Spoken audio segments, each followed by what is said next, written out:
Hello बच्चों, कैसे आप सभी। मैं अशोक कुमार यूपीएससी और स्टेट पीसीएस के फाउंडेशन बैच में आपका स्वागत करता हूं, जो कि न केवल बड़ी नौकरियों के लिए है, अधिकांश जितनी भी नौकरियां हैं वो सब साथ साथ में चलेंगी और नौकरियों की भरमार लगी हुई है, क्योंकि 2027 में विधानसभा चुनाव है। तो आप अपनी तैयारी का गेर डाल दीजिए, ठीक है। चलिए स्टार्ट करते हैं। लेसन 3 आपको करा रहे हैं ब्लड। लेसन 3 कौन सा है? वो ब्लड है। चैप्टर का नाम क्या है? वो ब्लड है। तो हम ब्लड को पढ़ रहे हैं और इसमें भाग 3 लेकर आए हैं आज आपके लिए। पिछले 2 भागों में हमने क्या चर्चा की है? पिछले 2 भागों में हमने इसकी डेफिनेशन को समझाया है। इसकी डेफिनेशन में ही क्या है? सारा सार छिपा हुआ है। ब्लड क्या है? तरल संयोजी ऊतक है। तो ये तरल क्यों है? क्योंकि इसका सबसे बड़ा भाग क्या है? प्लाज्मा है। सबसे बड़ा भाग क्या है? प्लाज्मा है। और प्लाज्मा के अंदर 92% तो क्या है? वाटर है। तो इसलिए ये क्या है? तरल है। संयोजी क्यों है? क्योंकि प्लाज्मा के अंदर ही क्या है? जो डाइजेस्टिव सिस्टम चैप्टर में आपने डाइजेस्ट किया था, क्या? कार्बोहाइड्रेट का ग्लूकोज में, और किसका? प्रोटीन का अमीनो अम्ल में, और वसा का वसीय अम्ल में। तो वो सब ये पोषक पदार्थ जो हैं वो ब्लड के पास हैं। तो ये क्या काम करेगा? इन सब को ले जाकर सेल के पास दे देगा। किसके पास? सेल के पास। तो इसलिए क्या है? ये संयोजी है।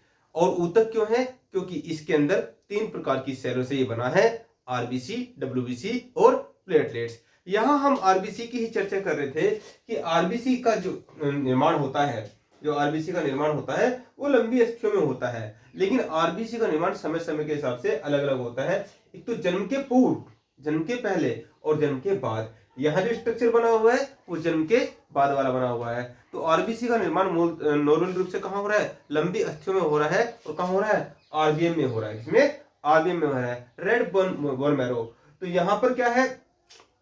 लेकिन जन्म से पहले निर्माण कहाँ हो रहा है? वो सबसे पहले यॉर्क सैक में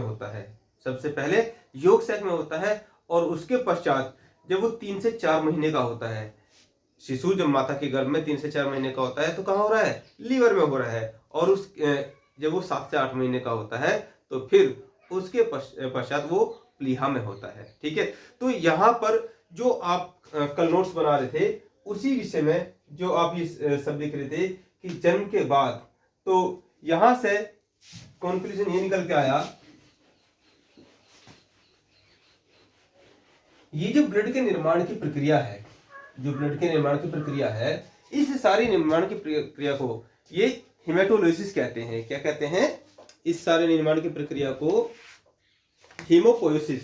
जो ये ब्लड बन रहा है, ठीक है, चाहे वो जन्म से पूर्व बन रहा हो या जन्म के बाद बन रहा हो, नोट करके लिख सकते हैं। इसमें नोट कर आप लिख लीजिए, नोट ब्लड निर्माण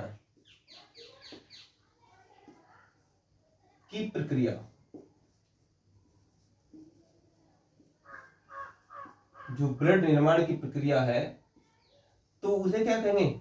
हीमोपोइसिस कहेंगे। हीमोपोइसिस।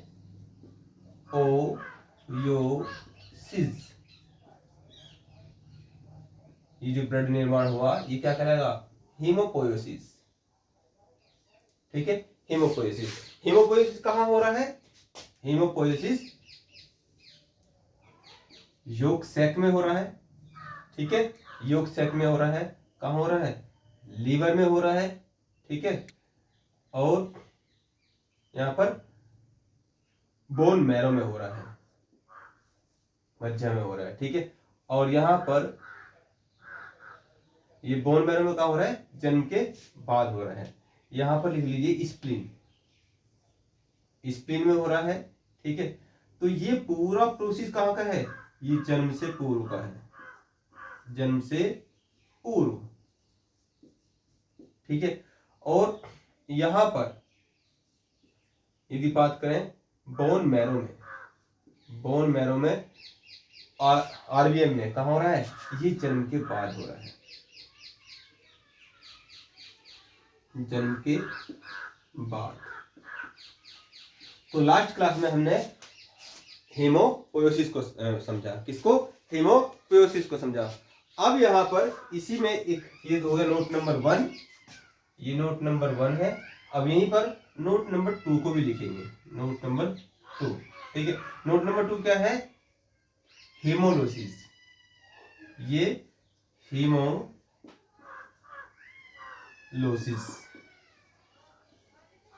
हेमोलोसिस क्या है? ये वो प्रक्रिया है जहां पर क्या हो रहा है? इसका विध्वंस हो रहा है, विध्वंस हो रहा है। ठीक है, विध्वंस क्या है भाई? नॉर्मल रूप से जो आरबीसी बनी है, आरबीसी का एज कितना होता है? 120 डेज। तो 120 डेज के बाद ये क्या है? ये मरेगी, और मरने के बाद कहाँ जाएगी? ये प्लीहा में जाएगी। कहाँ? प्लीहा। इसी को स्प्लीन भी बोलते हैं, और यही क्या है? तिल्ली है। यही क्या है? तिल्ली है। ये क्या है? तिल्ली है। इसको मिटा देते हैं।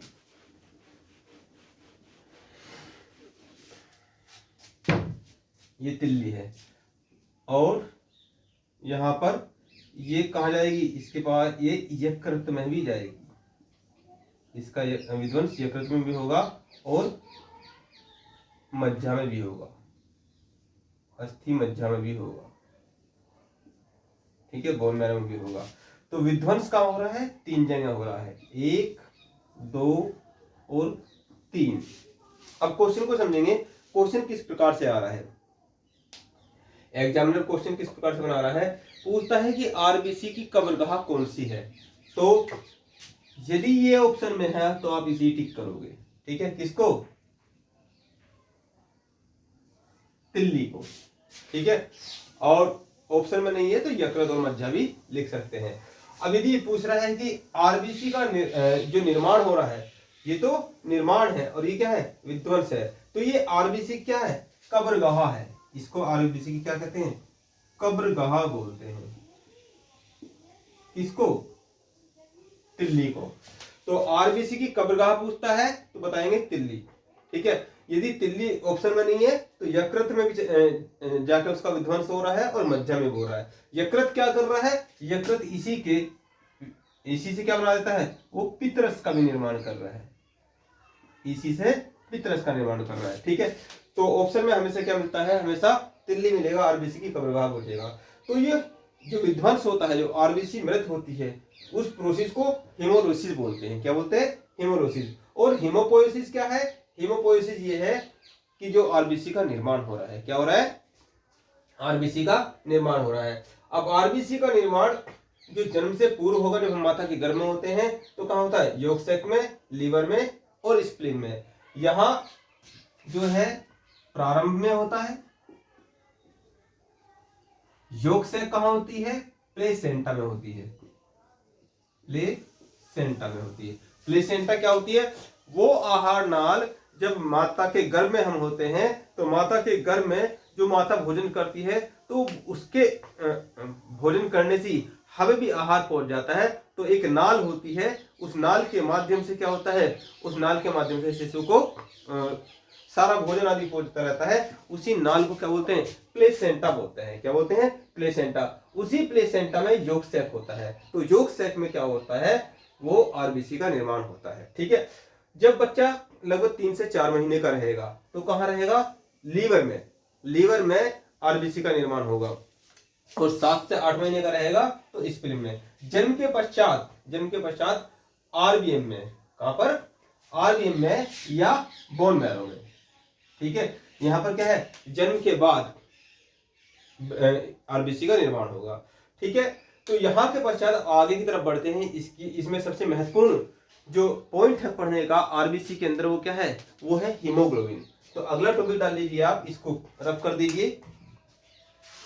ये निर्माण की प्रक्रिया खत्म हुई, अब आगे की तरफ बढ़ते हैं।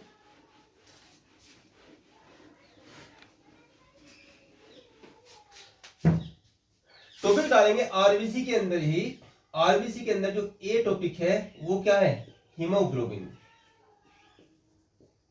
हीमोग्लोबिन। हीमोग्लोबिन क्या है? हीमोग्लोबिन महत्वपूर्ण संरचना है। ठीक है, हीमोग्लोबिन क्या है? एक महत्वपूर्ण संरचना है। तो लिखेंगे इसमें आरबीसी में हीमोग्लोबिन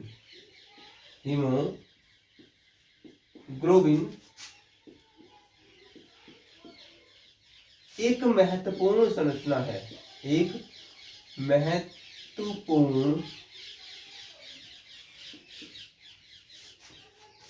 महत्वपूर्ण संरचना है। अभी महत्वपूर्ण संरचना क्यों है? ठीक है, अभी महत्वपूर्ण संरचना क्यों है?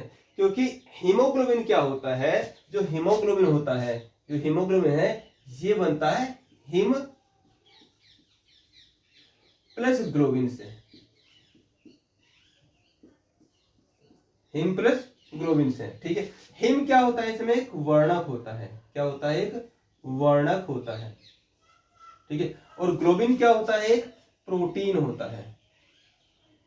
ये क्या है? एक प्रोटीन है। हिम एक वर्णक है और ग्लोबिन एक प्रोटीन है। जब ये अब ये क्या है? हीमोग्लोबिन ही क्या है? हीमोग्लोबिन जो ये आप जो ऑक्सीजन ले रहे हो, जो ऑक्सीजन आती है वही जो नोस्टल कैविटी है। अभी महत्वपूर्ण संरचना क्यों है इस बात को समझेंगे। ये क्या है? जो नोस्टल कैविटी है, नोस्टल कैविटी से आपने क्या ये ग्रास नली और क्या है इसको पढ़ा था। तो यहां से एक अलग प्रकार का मार्कर लेना होगा मुझे। यहां से इस प्रकार से ये क्या है? ये ऑक्सीजन अंदर जाती है। ठीक है, ऑक्सीजन अंदर जाती है और अंदर जाने के पश्चात ये क्या होता है? ये इस प्रकार से फेफड़ों में, ये इस प्रकार से फेफड़ों में क्या होती है भाई? यहां पर अंदर बॉडी को क्या चाहिए? बॉडी को अंदर क्या चाहिए? बॉडी को ये पूरी की पूरी जो हवा आ रही है, ये सारी हवा नहीं चाहिए। इसके अंदर से केवल क्या चाहिए? इसके अंदर से O2 चाहिए। क्या चाहिए? ऑक्सीजन चाहिए। तो यहां पर इसके अंदर जो फेफड़े होते हैं, फेफड़ों के अंदर क्या होते हैं? करोड़ों छिद्र होते हैं। इनको क्या बोलते हैं? एल्बुलाई बोलते हैं। क्या बोलते हैं? एल्बुलाई बोलते हैं। अब इन एल्बुलाई के माध्यम से क्या होगा? गैसों का आदान प्रदान होगा। क्या होगा? गैसों का आदान प्रदान होगा। कौन सी गैसों का आदान प्रदान होगा? मुख्य रूप से इसमें से जो है ऑक्सीजन को निकाल कर ये क्या कर देगा? आगे ट्रांसफर कर देगा। क्या कर देगा? आगे ट्रांसफर कर देगा। तो यहां पर जो ऑक्सीजन अंदर गई है, जो ऑक्सीजन ब्लड के अंदर गई है, तो यहां पर ये ब्लड में जो आरबीसी का महत्वपूर्ण संरचना है हीमोग्लोबिन, ये क्या काम करेगा? ये जो हीमोग्लोबिन है ये ऑक्सीजन के साथ मिलकर क्या बना देगा? ऑक्सी हीमोग्लोबिन बना देगा। Oxy haemoglobin.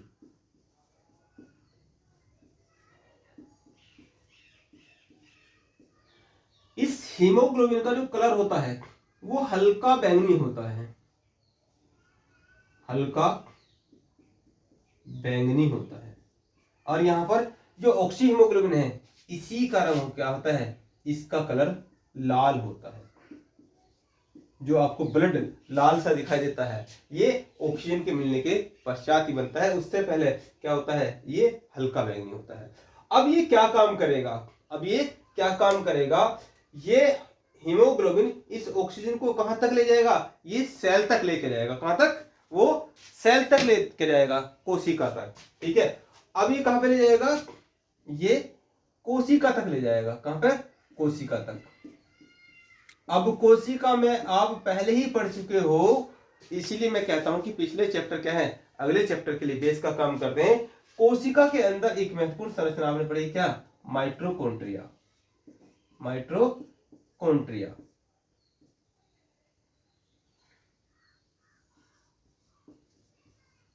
अब जो माइटोकॉन्ड्रिया है तो माइटोकॉन्ड्रिया हमने कैसी बताई थी आपको? धसी हुई अंगुलियों की जैसी संरचना की।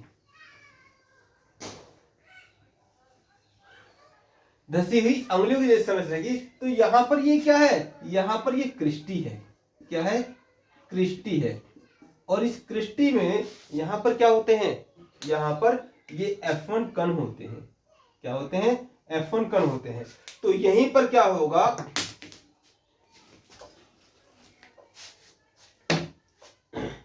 यहां पर क्या होगा, यहां पर ये ऑक्सीजन आएगी O2, ये आई O2।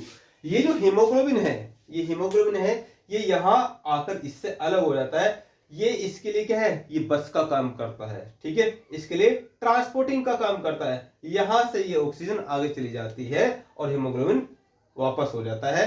तो यहां पर ये क्या है, ये इसके अंदर जाके क्या बना देगी, ये पावर बना देगी, ठीक है। यहां से यही से बनेगा ATP, ठीक है। तो यहां पर इसका काम क्या है, हीमोग्लोबिन का काम ये है कि ऑक्सीजन को कोशिका तक पहुंचाना, ठीक है। इस जो ग्राफ है, इस ग्राफ को बना लीजिए और इसको शाब्दिक भाषा में मैं आपको लिखवा देता हूं, जल्दी से बना लीजिए। क्या लिखना है आपको, आरबीसी में हीमोग्लोबिन एक महत्वपूर्ण संरचना है। हीमोग्लोबिन जो है हिम प्लस ग्लोबिन से मिलकर बन रहा है। तो हिम क्या होता है, एक प्रकार का वर्णक होता है, इसका कलर कैसा होता है, हल्का बैंगनी होता है। और ग्लोबिन एक प्रकार का प्रोटीन होता है। ये हीमोग्लोबिन ऑक्सीजन के साथ मिलकर ऑक्सी हीमोग्लोबिन बनाता है। ये ऑक्सी हीमोग्लोबिन का जो कलर होता है ये लाल होता है। यदि यहां से अभी खून निकलने लगे तो उसका रंग कैसा होगा, लाल होगा। तो उसके अंदर क्या है, हीमोग्लोबिन है। तो वो कहां, यहां से निकला ना, तो ये क्या है, सेल तक जा रहा है।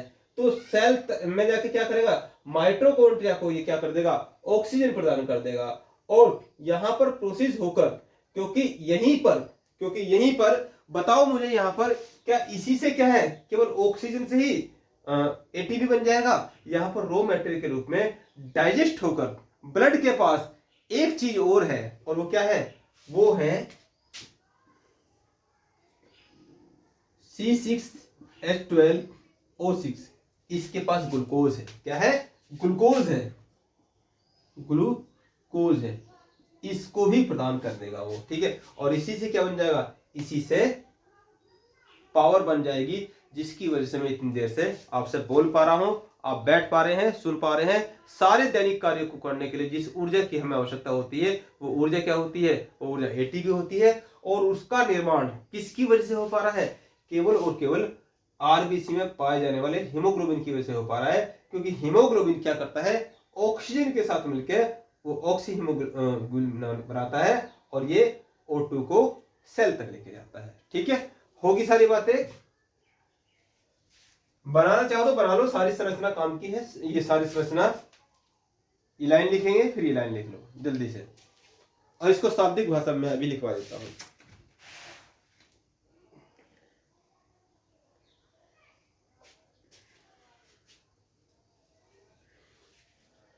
कल परसों जो आपको पढ़ाया था, आपको बताया था एक एल्ब्यूमिन, क्या पढ़ाया था, एल्ब्यूमिन। तो एल्ब्यूमिन क्या करता है, ग्लोब्यूलिन क्या करता है, वो ग्लोबिन प्रोटीन बनाने में हेल्प करता है। तो उस ग्लोबिन प्रोटीन का यूज अब यहां पर हो रहा है। ये हिम और ग्लोबिन दोनों मिलकर हीमोग्लोबिन कहलाते हैं। और ये हीमोग्लोबिन क्या है, ये एक कैरियर का काम करता है, एक बस का काम करता है, किसके लिए, ऑक्सीजन के लिए, ठीक है। ये लिखा आपने एक प्रकार का प्रोटीन। अब यहां पर लिखना चाहो तो लिख लीजिए, यदि यहां पर लिखना चाहो लिख लो। इसमें एक बात, जो ये वर्णक है, आपने ये भी पढ़ा था कि ब्लड के अंदर क्या होता है, आयरन होता है। क्या होता है, आयरन होता है। तो यहां पर ये चीज लिखना चाहो तो लिख लो, इसके निर्माण में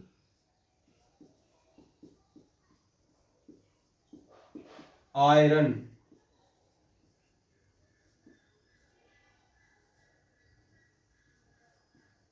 की भूमिका होती है।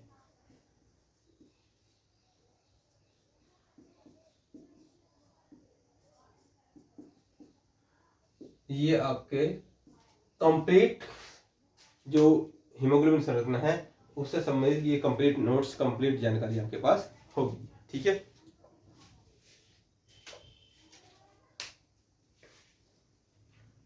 अब आगे की तरफ इसमें बढ़ते हैं, इस चीज को मिटा देते हैं।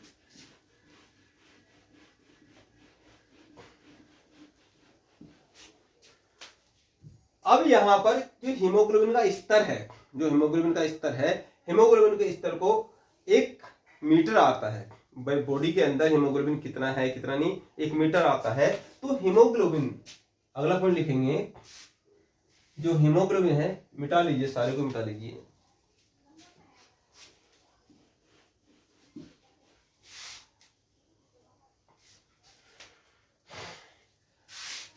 नोट करके लिख लीजिए, NOT, नोट। नंबर 1, जो हीमोग्लोबिन है, हीमोग्लोबिन से संबंधित बातें होंगी।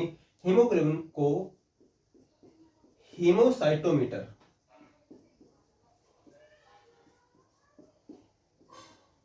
मीटर के द्वारा मापा जाता है।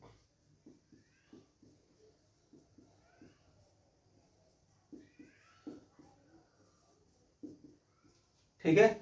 अब जो स्वस्थ मनुष्य होता है, जैसे मैं तो थोड़ा सा क्या हूँ, अस्वस्थ हूँ, है ना, अस्वस्थ हूँ। जो स्वस्थ मनुष्य होता है, क्योंकि अभी 2-3 दिन से क्या कर रही है, वो जुकाम हो गया है। तो स्वस्थ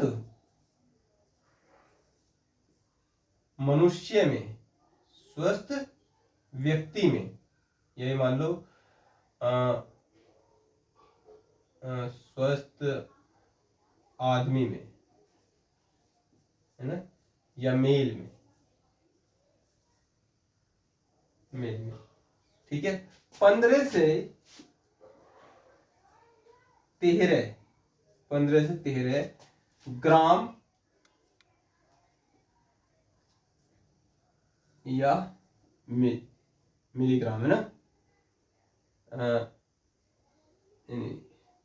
15 से 13 क्या होता है, वो हीमोग्लोबिन होता है। और ये किस में मापा जाता है, प्रति 100 ग्राम में, प्रति 100 ग्राम या ml। यदि 100 ग्राम ब्लड है तो 100 ग्राम ब्लड में 15 से 13 क्या हो जाएगा, वो हीमोग्लोबिन होना चाहिए। ये तो हो गया मेल के लिए। अब यदि फीमेल की बात करेंगे, तो उसमें कितना होना चाहिए, 13 से 10। कितना होता है, 13 से 10।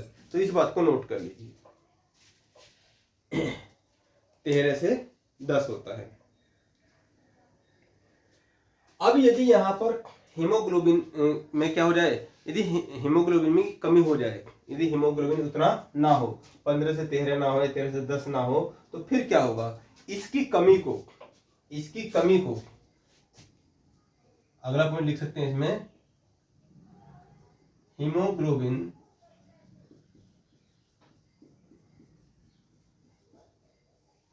की कमी को रक्त अल्पता या एनीमिया कहते हैं। क्या कहते हैं, एनीमिया। यदि हीमोग्लोबिन की कमी है तो उसको क्या कहेंगे, रक्त अल्पता कहेंगे, एनीमिया कहेंगे। ठीक है, क्या कहेंगे, एनीमिया। अब जो एनीमिया होता है, तो एनीमिया भी 3 प्रकार का होता है, एनीमिया भी 3 प्रकार का होता है। ठीक है, एक तो होगा सामान्य एनीमिया,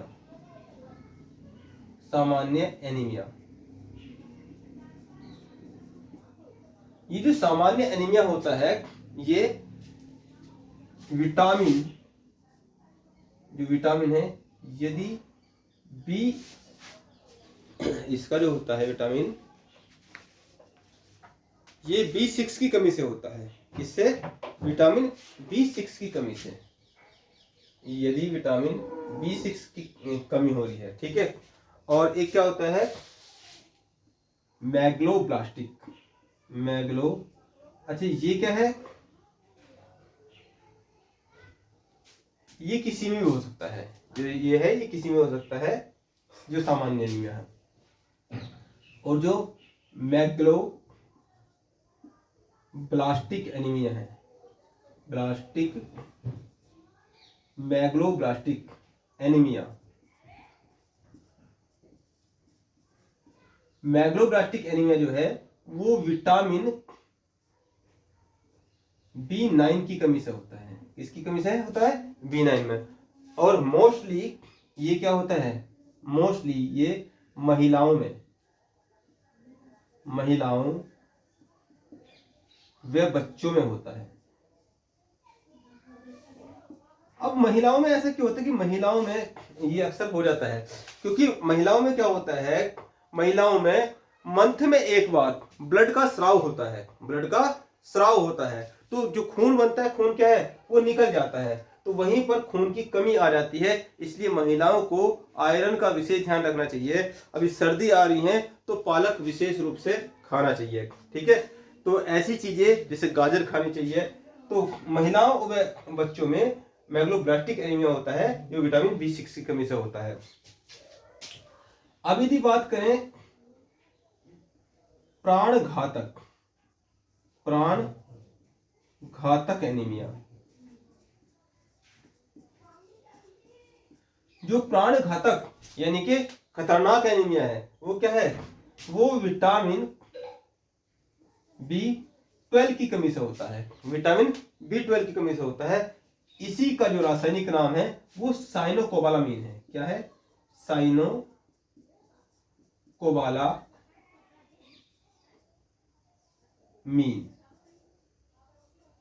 और कोबाल्ट नाम का तत्व कोबाल्ट नाम का तत्व विटामिन B12 के निर्माण में वो महत्वपूर्ण भूमिका निभाता है। ये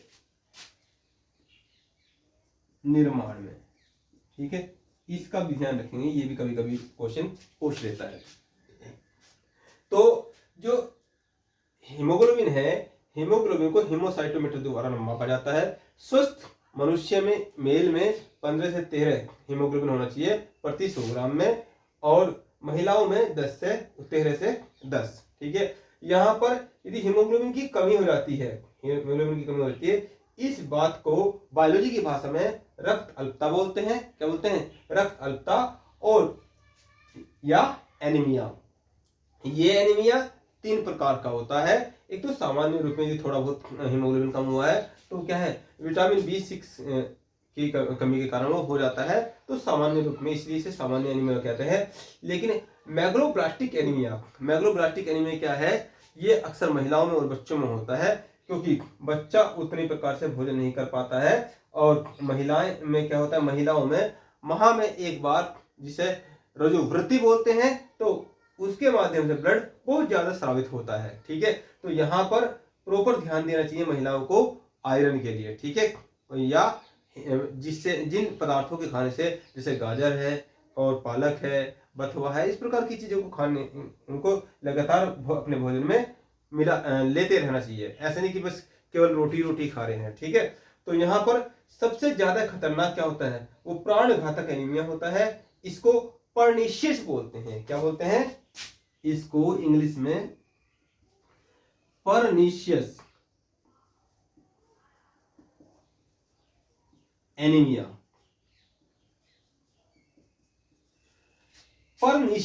बोलते हैं। क्या बोलते हैं? पर्निशियस एनीमिया बोलते हैं। तो ये किसकी कमी से होता है? विटामिन B12 की कमी से होता है। इसी का बायोलॉजिकल नेम क्या है? वो साइनोकोबालामीन है। और साइनोकोबालामीन जो है उसके निर्माण में कोबाल्ट नाम के तत्व की महत्वपूर्ण भूमिका होती है। तो इतनी बातों को नोट कीजिए, फिर आगे की तरफ मूव करते हैं। अभी और भी है हीमोग्लोबिन से संबंधित कुछ फैक्ट और भी हैं, ठीक है।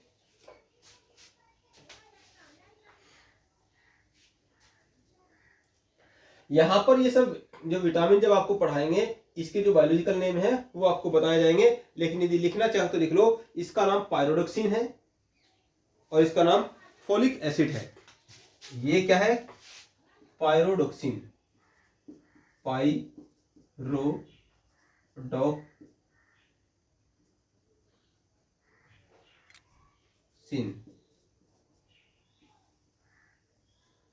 और यहां पर ये क्या? Folic acid.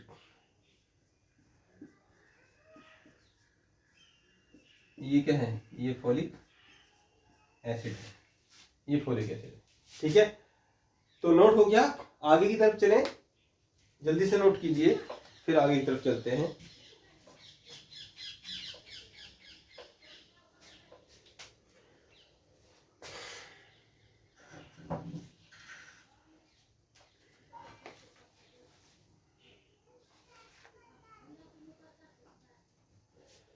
अगला जो इसे फैक्ट लेना है हीमोग्लोबिन से संबंधित, नोट में चलते रहेंगे ना, जो भी नोट नंबर आ रहा होगा आपका उसमें ही चलते रहेंगे।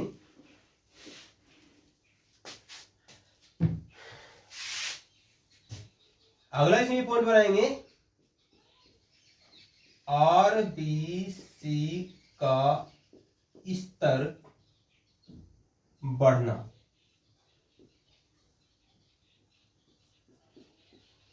भाई नॉर्मल रूप से क्या होती है आरबीसी, लगभग 45 से 50 लाख होती है, 45 से 50 लाख होती हैं।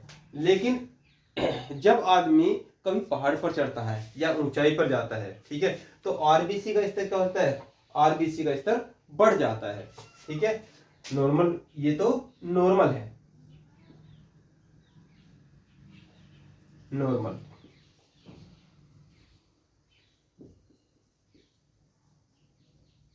नॉर्मल रूप में क्या होता है, इतना होता है। लेकिन पहाड़ों पर चढ़ते समय, पहाड़ों पर चढ़ते समय या ऐसा भी कह सकते हैं ऊंचाई पर, जब ऊंचाई पर जाएगा, ऊंचाई पर, ऊंचाई पर, ऊंचाई पर क्या होता है, ऑक्सीजन का लेवल कम होता है। हवा जो होती है, हवा में O2 का लेवल कम होता है, हवा में O2 का लेवल कम होता है। तो उस समय हमारे शरीर में एक प्राकृतिक क्रिया होती है। उस समय क्या होती है, शरीर में एक प्राकृतिक क्रिया होती है, शरीर द्वारा प्राकृतिक क्रिया होती है। कहां से होती है ये प्राकृतिक क्रिया, ये जो किडनी होती है, जो किडनी होती है, जिसे हम गुर्दा भी कहते हैं, गुर्दे भी होते हैं, उससे एक विशेष प्रकार का प्रोटीन छोड़ा जाता है। क्या छोड़ा जाता है, प्रोटीन, और उस प्रोटीन का नाम है एरिथ्रोपोएटिन, एरिथ्रो, है ना। तो एरिथ्रोपोएटिन, इसके द्वारा एरिथ्रोपोएटिन, ये प्रोटीन क्या होगा, स्रावित होने लगेगा। और ये एरिथ्रोपोएटिन ये क्या काम करेगा, ये बोन मैरो को, इसको बोन मैरो, ये बोन मैरो को संकेत देगा। क्या देगा बोन मैरो को, ये संकेत देगा। ये क्या देगा, ये संकेत देगा,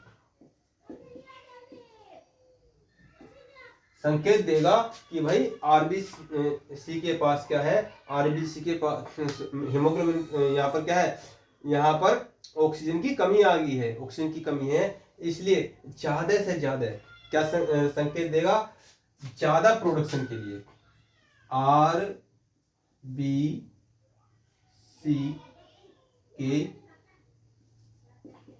ज्यादा प्रोडक्शन के लिए, ज्यादा प्रोडक्शन, निर्माण लिख लो, निर्माण के लिए, इसलिए आरबीसी की मात्रा क्या है, इसलिए आरबीसी का स्तर बढ़ जाता है। प्रोसेस क्या था, अक्सर क्वेश्चन आता है कि पहाड़ों पर चढ़ते समय या ऊंचाई पर आरबीसी का स्तर कैसे बढ़ जाता है। तो आरबीसी का स्तर कैसे बढ़ता है, हवा में ऑक्सीजन का लेवल कम होने के कारण शरीर के द्वारा एक प्राकृतिक प्रक्रिया होती है, किडनी या जिसे गुर्दा भी बोलते हैं के माध्यम से एक एरिथ्रोपोएटिन नाम का प्रोटीन स्रावित होता है, वो बोन मैरो को संकेत देता है, और बोन मैरो क्या करती है, वो ज्यादा से ज्यादा आरबीसी का निर्माण करने लगती है, इसीलिए आरबीसी का स्तर बढ़ जाता है। ठीक है, तो यहाँ जितनी बातें थी आरबीसी से संबंधित वो हमने डिस्कस कर ली। अब यहाँ पर कुछ लेबोरेटरी से संबंधित बात करते हैं। यहाँ पर जब आप अगला टॉपिक डालेंगे इसमें लैब,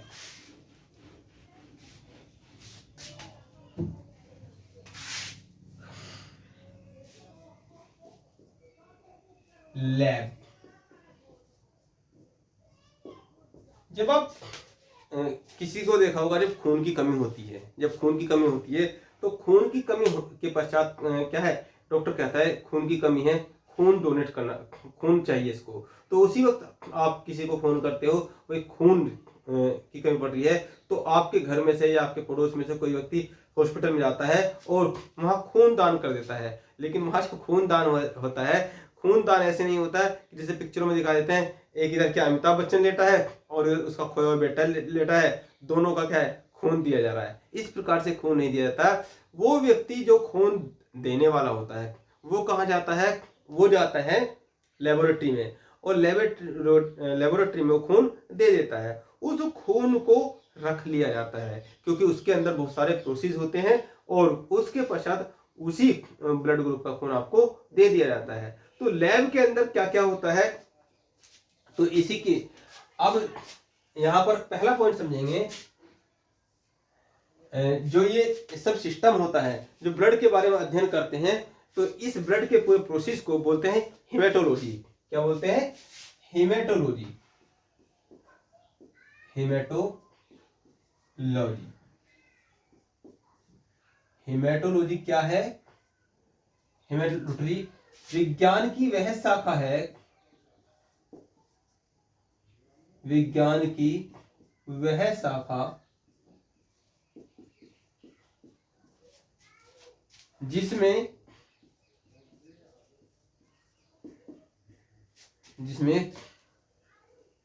रक्त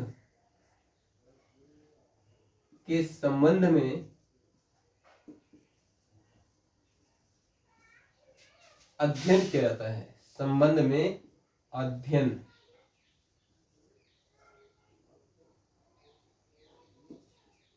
किया जाता है।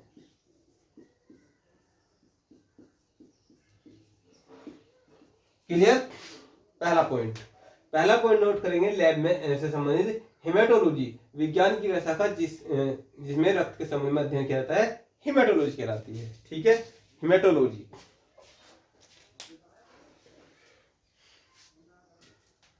अब जो रक्तदान किया जाता है, जो खून दिया जाता है, तो खून कहते हैं भाई अरे आज तो हम एक बोतल खून दे के आ गए। ठीक है, तो वो एक बोतल जो रक्तदान, अगला पॉइंट है इसमें क्या है, रक्तदान। तो रक्तदान में क्या होता है, जब एक यूनिट, एक बोतल नहीं होता, एक यूनिट होता है। एक यूनिट कितना होता है, 350 ml। कितना होता है, 350 ml का होता है। तो इस बात को नोट कीजिए, कितना होता है, 350 ml।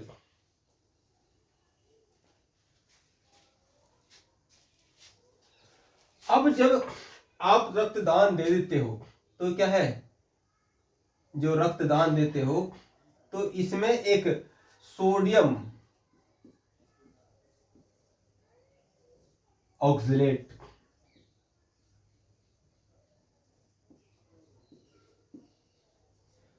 रक्त में सोडियम ऑक्सलेट मिलाकर ब्लड बैंक में रखा जाता है।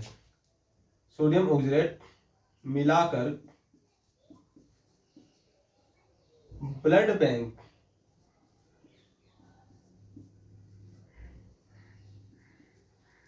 में रख दिया जाता है। और जब आप रक्तदान करते हो, सपोज करो आपने क्या है, जैसे मेरा ब्लड ग्रुप क्या है, वो बी पॉजिटिव है। ठीक है, और मैं बी पॉजिटिव रक्त को दे रहा हूं, तो पूरा प्रोसेस होने के पश्चात ही दूसरे व्यक्ति को दिया जाएगा, हैंड टू हैंड नहीं दिया जाता।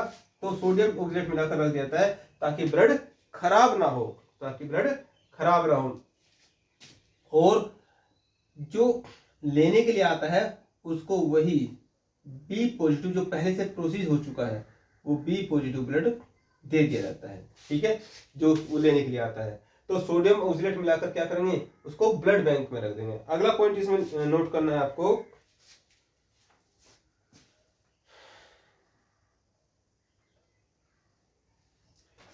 अब तीसरा पॉइंट आपको समझना है क्या, जब ब्लड को उसमें रखेंगे तो ब्लड के अंदर पहले से आपको बताया था कि स्कंदन प्रोसेस, स्कंदन प्रोसेस किसकी वजह से हो जाता है? एक तो फाइब्रिनोजन,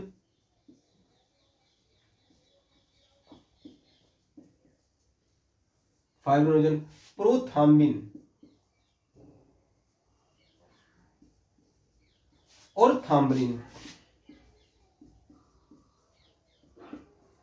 ये क्या है? ये ब्लड के अंदर प्रोटीन है, ये ब्लड के अंदर प्रोटीन है। तो इनको निकाल लिया जाएगा। क्यों निकाल लिया जाएगा? क्योंकि ब्लड क्या हो जाएगा? क्लॉट हो जाएगा। ये स्कंदित करने में क्या करते हैं? हेल्प करते हैं। तो स्कंदन में जो ये यूज हो रहे हैं, इनको निकाल कर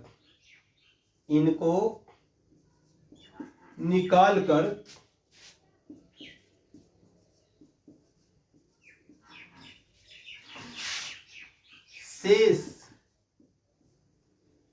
ब्लड को सीरम कहते हैं। शेष ब्लड को क्या कहेंगे? सीरम कहते हैं। ठीक है, क्लियर बात है? शेष ब्लड को क्या कहेंगे? सीरम कहते हैं।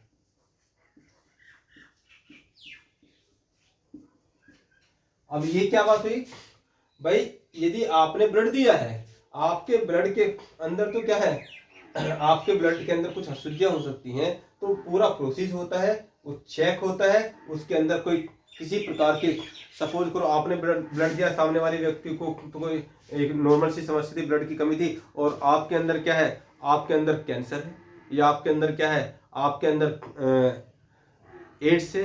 तो इस प्रकार से उस भले मानस को क्या हो जाएगा?